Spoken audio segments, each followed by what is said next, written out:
right into it. Yeah. I mean, think about what's happened in the last 4 years. I don't remember, it's all a blur. Yeah. Life will do that to you, especially when you're globetrotting. You've got to be the hardest working guy in show business.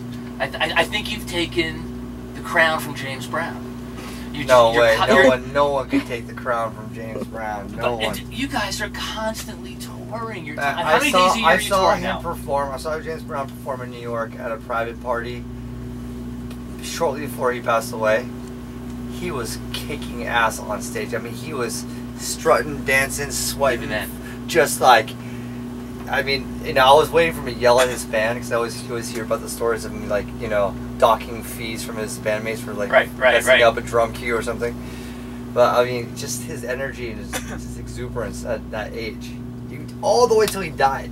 Yeah, that's real inspiration. I'm imagining you now in the neon future. In the neon future, I will doing that. I won't be that old because I will have merged with robotics and technology, and I might not even look this way. The most important thing is my brain that represents my consciousness. Steve Aoki is what's important. That could be in a brand new, you know, body with actual no organs and nothing like pumping that's temperamental. So all these things about like eating and food and all that stuff is all for fun. I can eat like Twinkies and Dodos, not worry about anything, because it's just for taste. That would be my dream life. You know, because you already have like it's just like eat whatever you want. It does not matter. Yeah, like the most important thing is what makes you is like, you know, your brain. So as long as that's working, that's my version of neon future. But then you can keep jumping up and down, and you can jump even higher. You can jump even higher, and you can keep jump spinning longer. You can just let that half robotic part kick in. The problem with when our minds stay creative and physically we're aging, it's like, you know, we're just a piece of fruit. You know, that just, you know, it starts off young and firm, and then it just slowly starts to wilt. Yeah. So I like your vision of the future. Yeah. That's it. I don't want to deteriorate like that. You know, I mean, even though like you can't stop degradation of cells and things like this, but you know, that's why like I'm even more diehard at this age to like take care of myself. I mean, I was back in the bus taking my allotment of vitamins. I take all these vitamins. I went to this wellness center in Denver, Colorado. Dr. Terry Grossman, he wrote a book with Ray Kurzweil about how to live forever until the singularity happens in 2045. Right. And so I went to him. I spent like a shitload of money. I took my family, and we did like 50 tests on the body, blood tests, stem cell banking tests, like where they like pull your little chunk of your ass out and they put it into a stem cell bank. So my stem cells from 2015. When I need them again, 20 years later, if I lose an organ, I can regrow an organ from my stem cells. Or I can, like, I lose hearing, I can regrow like the hearing components of my ears or whatever it is.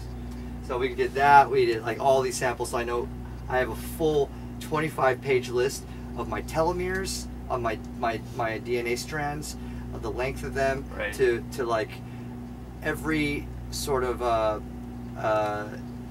every issue or anything that's like that I need to like fill up. Yeah, it's like your DNA dossier. Yeah, exactly. I'm about to do this. Yeah, it's awesome. And you're too young. You're young. You don't have to worry about it yet. You're a newbie. You don't have to worry about it yet. Yeah. When we get older, we start thinking about stuff like this. No, I think about it. And did they give you like a breakdown? Were they able to also tell you about, you know, any potential diseases from your family? I thought that was a part of that. Cancer markers. Yeah, right. Like any sort of cancer markers, because if cancer doesn't kill you, it's like generally cancer will kill you.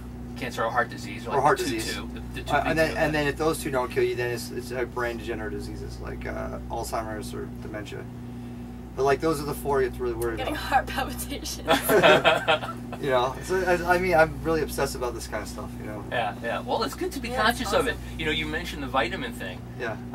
I have an aunt who just passed away last week at the age of 95, and up until she died, she was the most virile, energetic woman. I mean, you know, went to bed when I go to bed, 2, 3 in the morning, up at the crack of dawn, and I swear it was because of vitamins. She got into vitamins like 40, 50 years ago, before it was even chic, she just like, you know, I mean, she took like 20, 30 vitamins a day, and I swear this woman had more energy than all of us on this bus right now. Right, and I think that the thing is like, what I learned from this wellness center is that now I know what the words were, like deficiencies. So here's all the areas I'm deficient in. So just this is the vitamins you just need.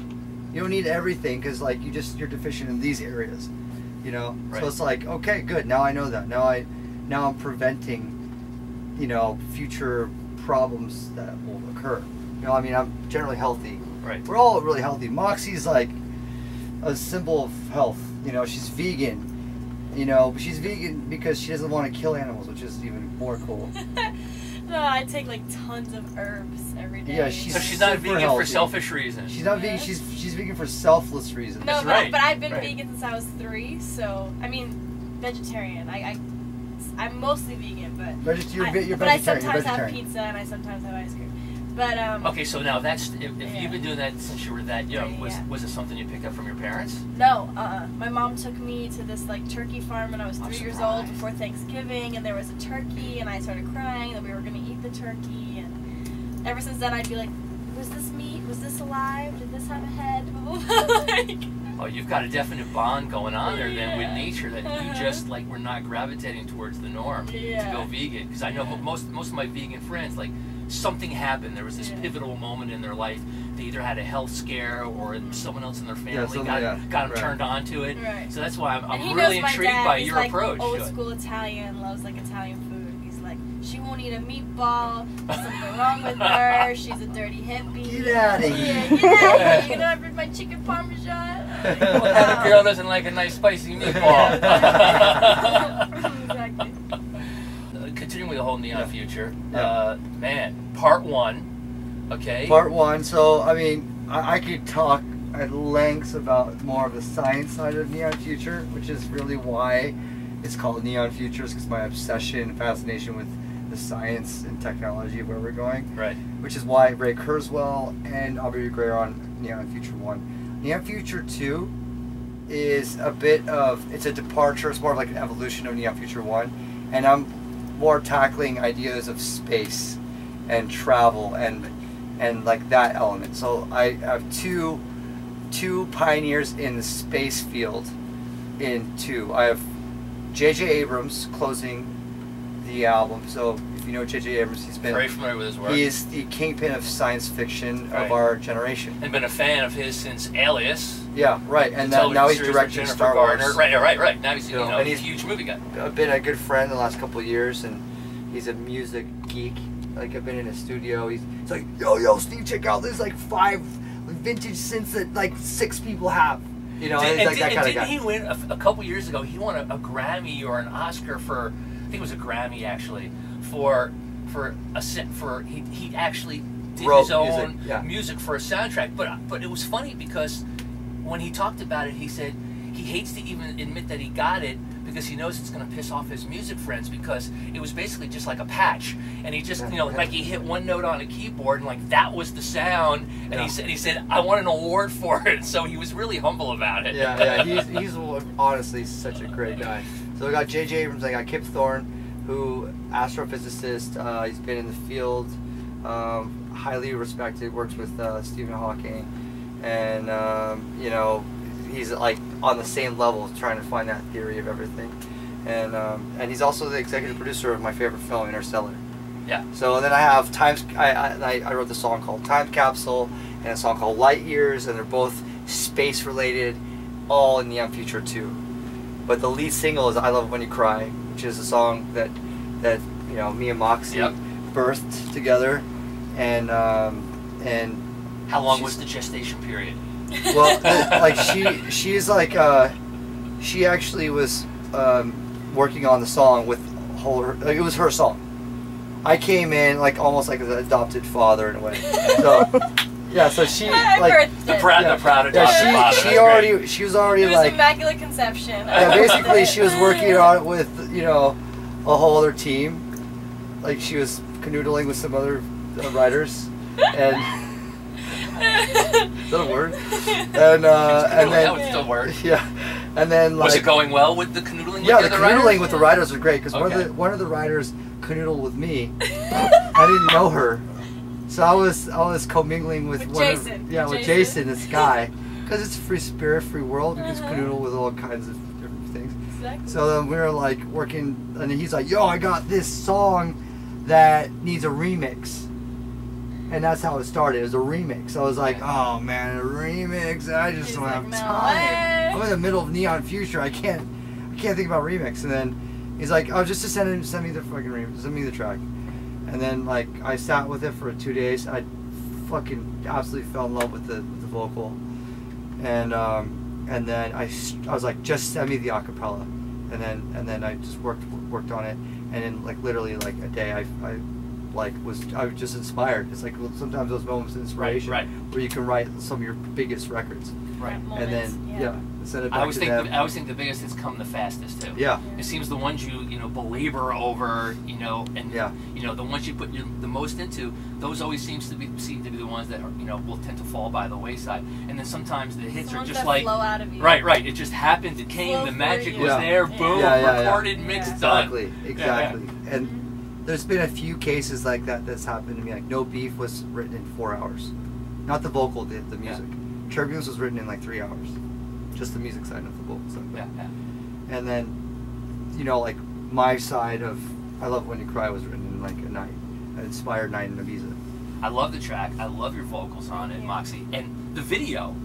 That looks like a pretty big budget video. I mean, the video's got a nice look and feel to it. It was awesome. Yeah. I got a nice house in Malibu for the day. It was pretty sweet. Yeah. Alrighty. Neon Future 2 is dropping when? Neon Future 2 is dropping May 12th, which happens to be Moxie's birthday. Randomly. Oh wow, I like the vibe on that. That's good. Good luck. We did it on purpose, okay? No, you didn't. It was all part of the master plan. Yeah. I was like, it was Moxie's birthday. All right, let's talk a little bit about something. I saw a comment you made, and I hope I get this right. You said that this tour conveys the message of expanding possibilities and rapid movement of technology. And we touched upon that a little bit, I think, in your opening conversation. But let's talk about how do you get that across visually and musically in this tour and what people can expect to see. All right, well, that's something that will become clearly obvious after you see the show. Because this production is... Every artist always says like, "Yo, the new production is the best production ever." No, but this production, I've been working on it for like over a year. Right. I've had experience on doing huge productions. This is my third, my fourth bus tour, with my third live huge production, and I you just trial and error. You understand what works, what doesn't work. And it has to encapsulate this idea of Neon Future. So, I mean, I spent above and beyond kind of money that I don't normally spend on tours like this. Right. So, like, what I'm making on this tour is like, it's actually like I'm pretty much breaking even on this tour. Because all I care about is the presentation has to be Neon Future. But at the same time, the most important thing is... And the Neon Future doesn't come cheaply. No, it doesn't. It doesn't. Technology isn't cheap, especially when you use the new technology. Right. So it's exponentially higher. But the most important thing is balancing. Exponentially higher, by the way, ties in to one of Kurzweil. That's exactly right. Yep, right. Exactly. Law of accelerating returns. Or accelerating, yeah, that's right. But the most important thing is that you and I could have a conversation about science and get all geeky and nerdy about this stuff, and we would be so happy. But the fans that are 18 don't really understand that concept yet. They just want you to drop the beat. They want to fucking turn up. They want to fucking party. They want to dance. Right. They want a cake in their face. They want to ride the raft. They want to scream and shout and fucking have fun. Right. So it's about balancing this sophisticated, futuristic experience, which is the tour, Neon Future Experience, with the cakes that are all about, having fun and that element. So it's balancing the sophistication and the fun meter and making sure that it's in the same experience. Otherwise, it's just like this show is made for 30+ year old adults, And I want it to be fun. I want it to be exciting. I want it to fit everyone. Right. I want it to be like exciting for you. Right. Exciting for the newly 18-year-old, you know, like introduced into the EDM world people, to artists, to everyone. And it really does have that element. Like everyone has a good time. You see everyone smiling from at every single age. Like you will see people smiling, having fun, and enjoying it. And some people will get it, and some people won't get the sophistication. But they're gonna be just fucking exposed to it too. Yeah, and they're like sensory overload. I mean, you're just like, oh fuck, what, you know? The last thing you want to be on is on drugs, because it's too much to fucking like. If you're on drugs and you miss out on what's happening, it's such a fucking waste. Right, right. You know? For me, on drugs, I'm always hyped up anyway. So Yeah, for me, yeah, if I was right. on drugs, it would be like the movie Altered States. My head would probably just explode. Yeah, well, I see some people on drugs who are just like, Yeah. they're not even looking at the screen. You're just like, I'm like, dude, you're missing the Yeah. whole fucking show. You know? Yeah. Spent all this time, like, and I'm not doing it so you can be on drugs. I'm doing it so you can be part of it. Right, right. Participate, you know? Yeah. Now, the cake thing. Everyone always talks to you about the cake thing. I didn't even want to bring it up, but now that you brought it up, I have to know. How did it end up to be cake? How come not spaghetti? How come not pie? Because it was just a beautiful kind of coincidence, and I don't know if we can call it, I was going to say beautiful mistake, but it's not a mistake. It's a beautiful coincidence. Like, there's a video that one of my artists, you know, I did Mock Records. Right. And I always, yeah, I generally play Dimmock music. If I'm not playing Steve Aoki music. Yeah. So we had an artist that released a music video of these cakes exploding in people's faces, and it was really fucking beautiful and cinematic, and it was like cool. And that was the inspiration. And that was the inspiration. And then I woke up, was like, you know what? I'm gonna cake someone at a show while I'm playing the song to promote the song. It wasn't about caking someone; it was about promoting the song. It was focused marketing, is what it was. Yeah. And now it's turned into this tradition. And then I was like, okay, that worked. The next show, we're gonna. I was like, okay, we're gonna film this with my crew, and we're gonna put it up online the next day. And this is back in 2011, and viral. It just became viral, 100,000 views in like. By the way, that feels like a millennium ago, 2011, right? I mean, it's so, like 4 years, but I mean, we're like talking. We have 4 years, about 8,000 caked faces later. Here we are in 2015. I've changed the game up a bit, where I'm only caking people at my shows, and if I'm headlining a festival, or for it makes sense, I'm not doing it at like Ultra. I'm not doing it at EDC, and I didn't do it at EDC Puerto Rico. Yeah. So I'm curious to get both of your takes. Moxie first. The change in the kind of metamorphosis that EDM has gone through as it's become more popular. What's your feelings about that? Well, I kind of feel like, in a sense, it's like our days of rock and roll.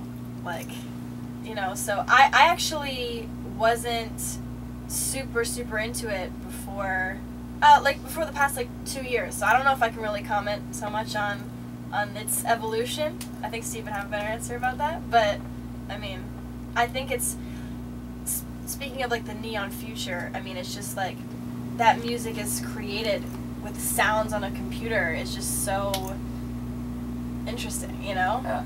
So different, and it's like... Steve, it certainly has come, you know, for guys like us who've been in a little longer than Moxie, you know, it's really come from the raves and the underground and the warehouse scene to, I'm happy to say, I'm one of the people who's very, very happy about it. And I know there's a lot of people, a lot of my friends who've been in it for as long as me who you know, they're kind of like naysayers, you know, they feel it's getting away from what it was. And to me, I think any creative person would want, and I could be wrong, but just my opinion, I think, you know, I would think as a creative person, you would want as many people to hear what you're doing to express yourself. So I love seeing how it's kind of crossed over into more of the mainstream. And I'm leading into actually a question about how you're approaching writing and composing. So just bear with me for a second. No, go ahead. But it's kind of twofold. The first part is you know, how we've seen EDM become more and more mass appeal. And then of course there's people on you know, to the left who are saying, oh man, that's the worst thing that could have happened to it, you know, we're losing our soul. And there's other people who feel, you know, well, you know, God, you know, we've worked really long and hard, and this is great that more people are hearing us, and it's our time to be in the limelight. So I was just curious, you know, any viewpoints you have on that. Well, for one, the naysayers saying it's moving from where it started. It's true. It is. Everything evolves. Yeah, exactly. Nothing stays It's still. like not That's my supposed argument. to. Right. Who the fuck wants to be in 2006 playing the same shit? Right. It's like even DJs and producers of very, very particular underground worlds of dance music are playing different kinds of music now. Right. It might not be popular, but it's still different. Right. It's just, that's just part of the process of life. Music changes. Right. And some things get popular and some things don't.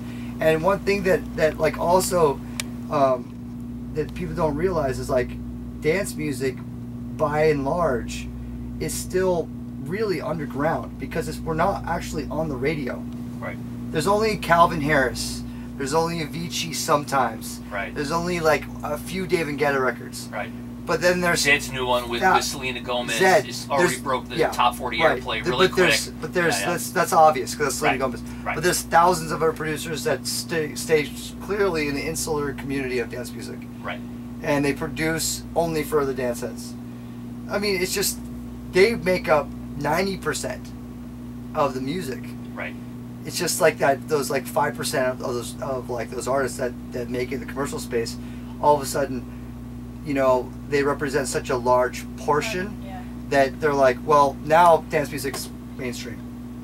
There's only fucking 4 artists like that are on radio. Right. It's the handful of projects that they hear, but there's so much coming out. Yeah, there's so much diversity in dance I mean, I must music, go through even 600 new tracks a month that are sent to me, you know, I'm for service from the labels. I literally go through no less than 600 new tracks every single month. Now, of course, what, maybe 1% of that's going to make it, you know, onto you know, mainstream airplay, you know? Yeah. But it just goes to your point, right? And also, for me as an artist, you know, I started from the underground, but it doesn't mean that I like this where I want to live and die in the underground. I want my music to be heard by as many people as possible, which is why my albums are all crossover records.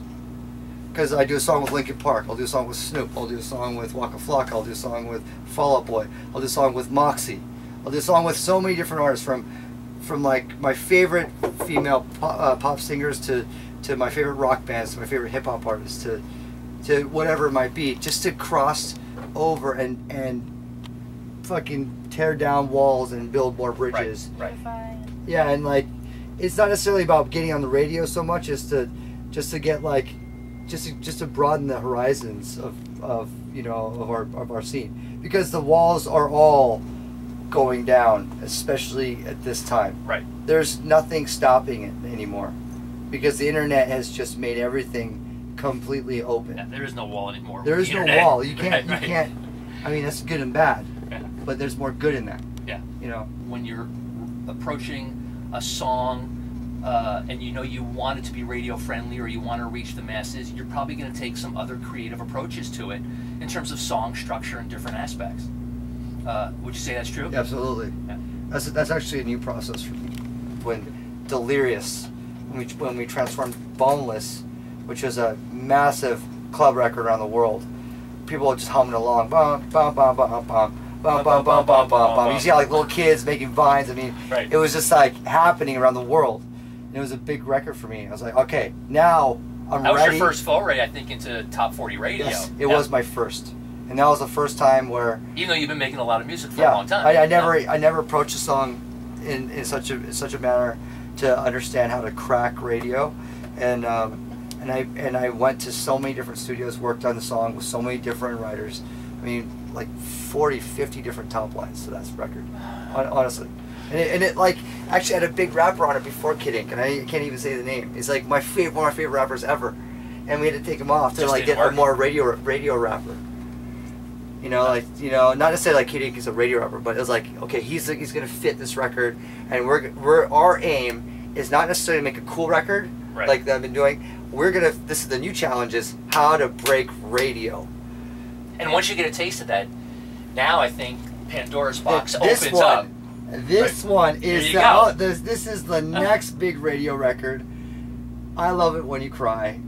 This one really took some harnessing because I first originally did the remix, Right. and then we decided together like it doesn't make sense to be a remix. It's not no one's heard the song, so let's package it as our collaboration, and then push it out to the world, so it has longer legs and it could do the marathon instead of just like a remix sprint. Yeah. So how nervous were you, Moxie, when Steve said, "All right, just send me the acapella"?